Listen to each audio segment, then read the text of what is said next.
Bismillahirrahmanirrahim. Assalamualaikum warahmatullahi wabarakatuh.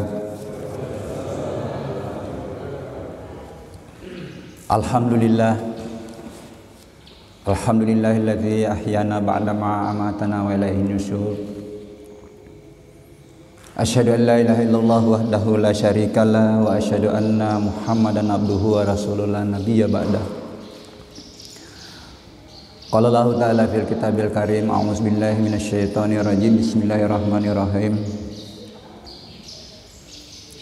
Ya ayyuhalladzina amanu ittaqullaha haqqa tuqatih wa la tamutunna illa wa antum muslimun. Wa qala aidan fal yansur insana mimma khuliqa mimma indafik yakhruju min bainis sulbi wat tara'ib. Sadaqallahul azim. Hadirin sidang jamaah subuh yang insyaallah dimuliakan Allah. Puji dan syukur senantiasa kita panjatkan kehadirat Allah, Tuhan yang menggenggam jiwa manusia pada saat mati dan tidurnya, melepaskan sebagian sampai batas waktu yang kita tidak tahu kapan berakhir, bagaimana caranya dan di mana. Tetapi kita yakini bahwa kehidupan di permukaan bumi ini hanya sebentar. Masih ada 3 stasiun perjalanan hidup yang kita hadapi, dan yang menentukan keselamatan kita di stasiun berikutnya adalah apa yang kita lakukan di permukaan bumi ini. Kaifa takfuruna billahi wa kuntum amwatan fa ahyaakum tsumma yumitukum tsumma yuhyikum tsumma ilaihi turja'un. Sadarlah semua umat manusia bahwa pada awalnya ini kita tiada, atau bahasa lainnya kita berasal dari maut. Setelah itu kita hidup di permukaan bumi ini, kita hadir di permukaan bumi dengan menggenggam syahadat kesaksian alastu birabbikum qalu bala syahidna, dan yakin kehidupan kita di bumi ini akan berakhir, pindah alam ke alam barzah, alam kubur yang kita tidak tahu nanti di sana berapa lama kita menunggu. Untuk menunggu alam berikutnya, alam kebangkitan, alam pengadilan seadil-adilnya, untuk mempertanggungjawabkan apa yang kita perbuat di permukaan bumi. Mudah-mudahan kita semua nanti menerima buku catatan amal kita dengan tangan kanan. Katanya itu adalah salah satu tanda-tanda kebaikan itu.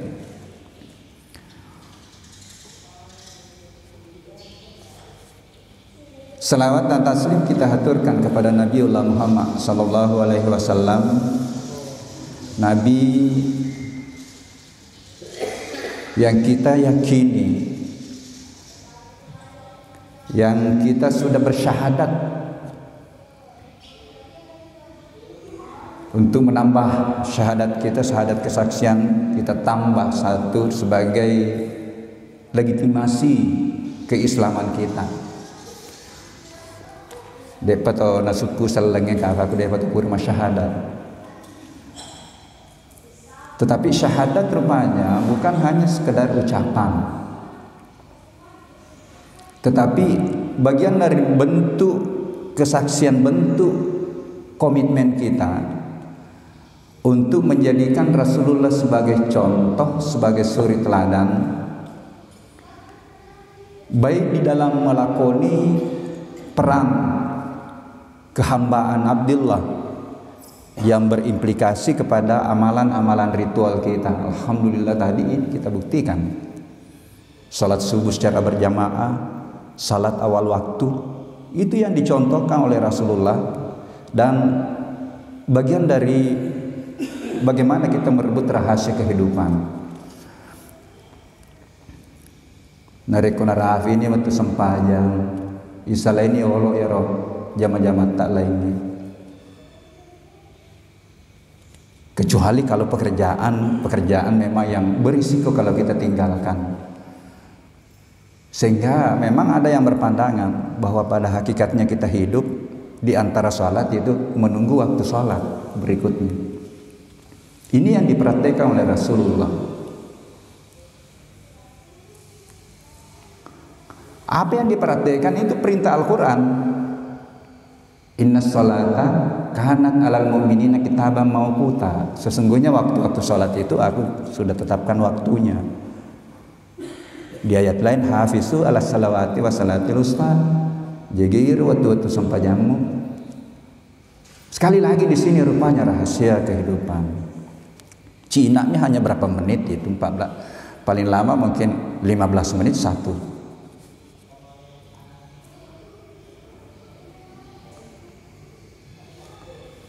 Kalau subuh Jumat itu Guru Tak Ki Haji Farid Wadi selalu saya ikuti pengajiannya di Al-Markas. Hampir setiap dia buka pengajian, dia buka dulu tentang bagaimana kemuliaan salat subuh, bagaimana kemuliaan salat jamaah, bagaimana kemuliaan salat awal waktu. Sandaina nasi deni rule 5 waktu salat jamaah awal waktu di masjid, pilihlah waktu satu, itulah salat subuh. Itulah salat subuh, pilih waktu satu. Jangan, usahakan jangan alfa di salat berjamaah subuh.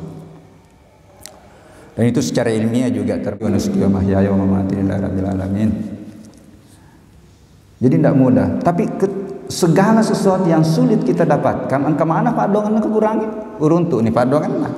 Engkau itu Pak doanya, ya Allah, bimbinglah aku agar mudah aku berserah diri kepada ada kenapa. Nah ini maupun kita maknai syahadat untuk menjadikan Rasulullah sebagai contoh teladan di dalam melakoni perang kehalifaan. Pak Duam itu katanya Allah Ta'ala Fancajiki yang pertama untuk mengabdi kepadanya. Aku tidak ciptakan jin dan manusia kecuali untuk mengabdi kepada aku. Nah itulah implikasinya ke amalan ritual. Yang kedua, inni ja'ilun fil ardi khalifah.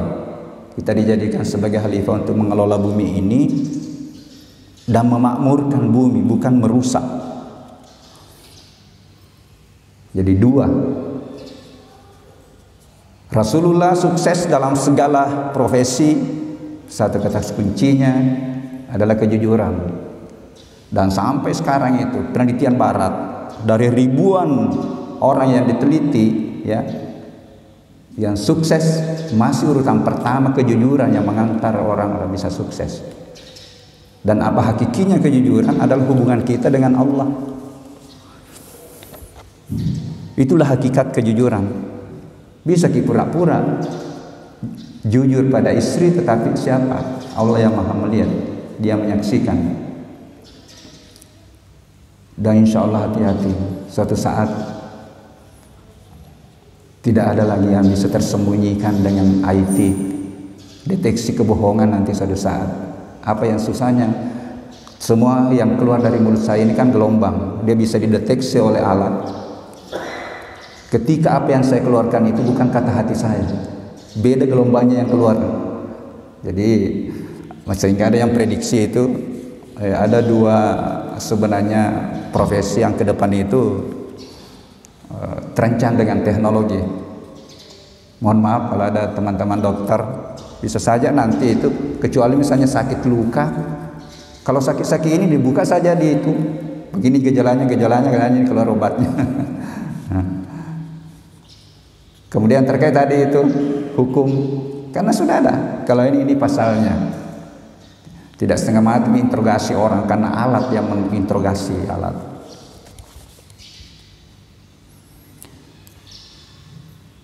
Hadirin sidang jamaah subuh yang insya Allah dimuliakan Allah. Ini settingnya kan ada tanya jawab ya. Ada tanya jawab pas. Oh ya nanti kalau ya. Nah kemarin di IMIM saya terima WA ditawari untuk bagi pengalaman pembelajaran karena saya juga sementara belajar Pak. di WA Pak Imam, Pak Ustaz, saya hanya bertanya pertamanya, tidak terlalu susah jika saya dapat karena saya di Jalan Sunu. Alhamdulillah tadi saya sampai belum ada jemaah, karena lewat sedikit 3:30 saya tinggalkan rumah. Dan saya sudah ingat-ingat, saya bilang, tidak pernah maka di situ. Kalau tidak salah ceramah taruh 1 kali. Tetapi apa yang susah dengan Google Map? Biasanya saya lewat di sini, tetapi dia arahkan saya lewat Baruga. Sampai saya ngomong sendiri di mobil, iya, waceri. Ini saya, alhamdulillah. Luar biasa teknologi sekarang. Iya. Pak Imam tanyakan ada temanya. Saya tawarkanlah ada 2. Yang pertama adalah bagaimana meniti dan menata jalan kehidupan. Yang kedua, bagaimana memahami diri dalam tinjauan ilmu pengetahuan spiritual, atau sebenarnya bahasa sederhananya memahami diri dari bahasa ilmu pengetahuan. Supaya keren-keren sedikit bahasanya, tinjauan sains dan spiritual. Spiritual itu kan sebenarnya spirit, kekuatan internal yang ada dalam diri kita, yang sebenarnya berasal dari Tuhan, kekuatan ilahi. Nah, kalau itu kita mau pelajari, apa referensinya? Quran dan hadis. Nah, rupanya dia serangkan yang kedua.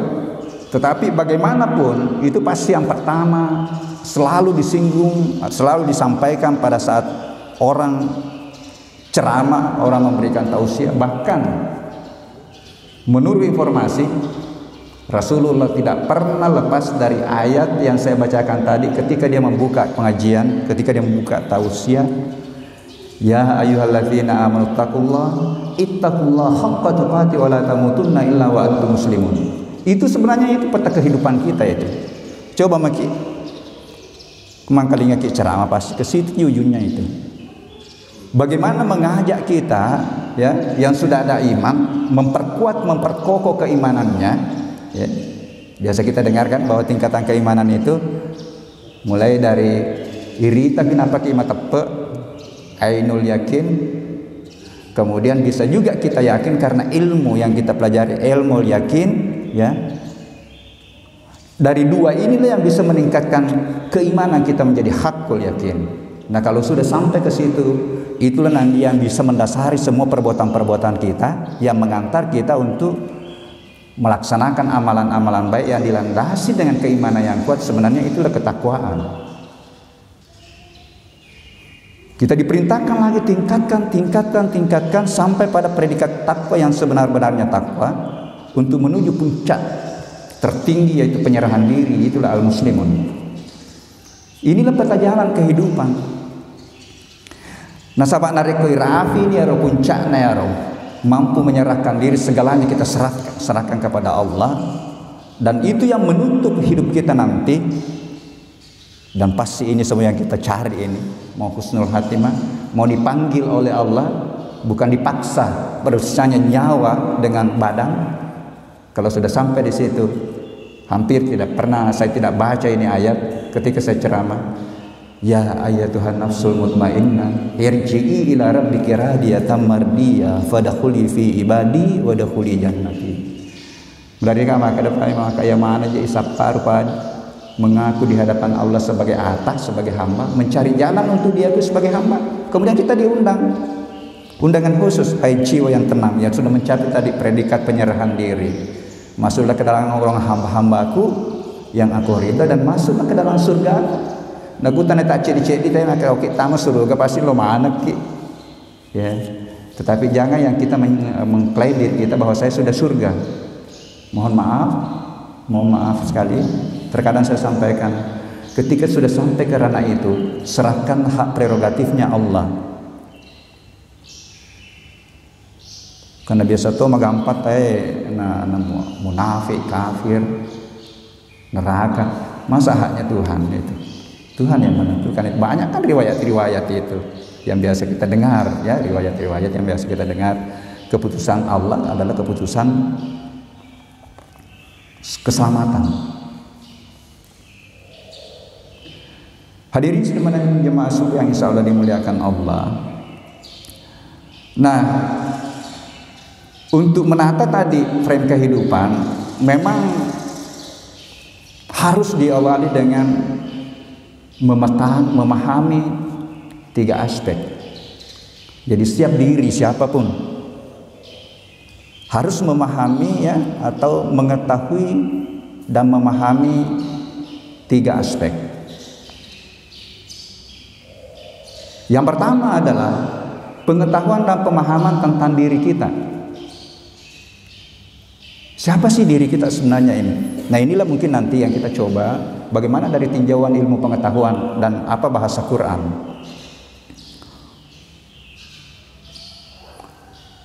Yang kedua adalah pengetahuan dan pemahaman tentang apa dan siapa di luar diri kita.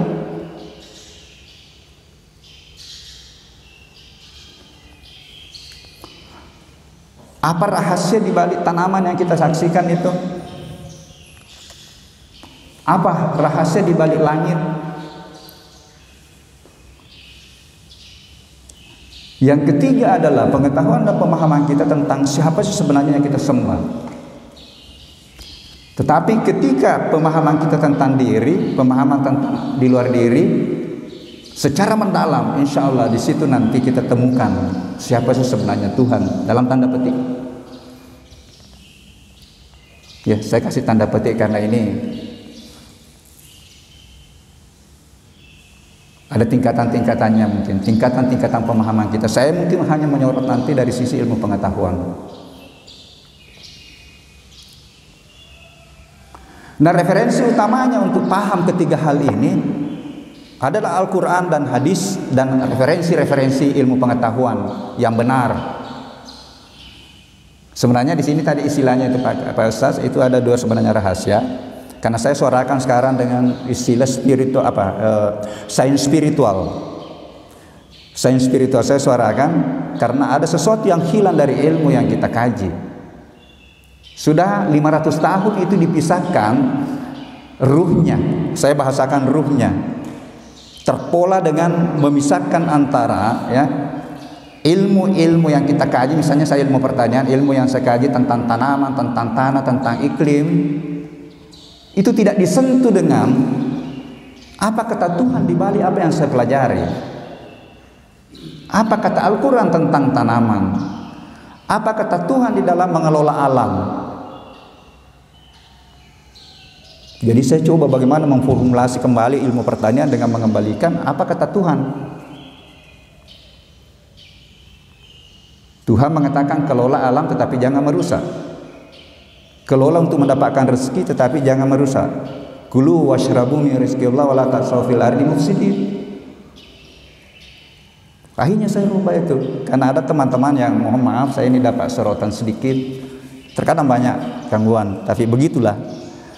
Padahal ada misi saya sebenarnya. Pertama saya tampil, ya, di ikhtiar itu kan para profesor banyak di situ. Dia bilang, ya persiapan pensiun. Ya.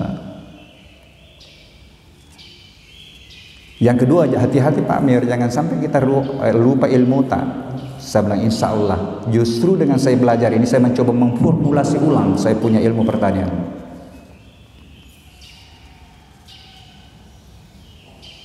Yang diajarkan Kak dulu, pertanian itu mengelola alam untuk memaksimalkan produksi, urobai, mengoptimalkan.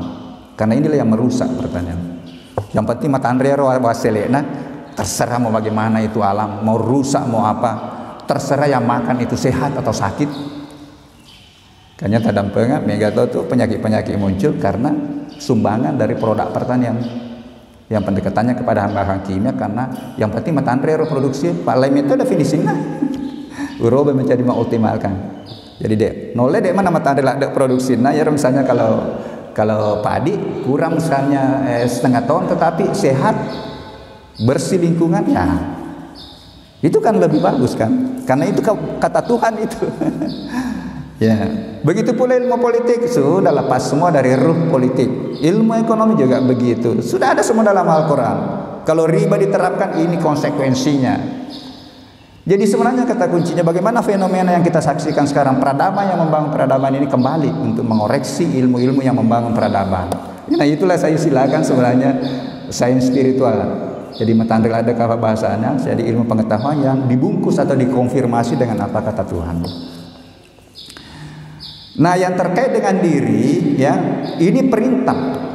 Hendaklah manusia itu memperhatikan dari apa dia diciptakan. Ya, mudah-mudahan ada manfaatnya. Mohon maaf atas segala kekurangannya. Wallahu muwaffiq ila aqwamit thariq. Assalamualaikum warahmatullahi wabarakatuh.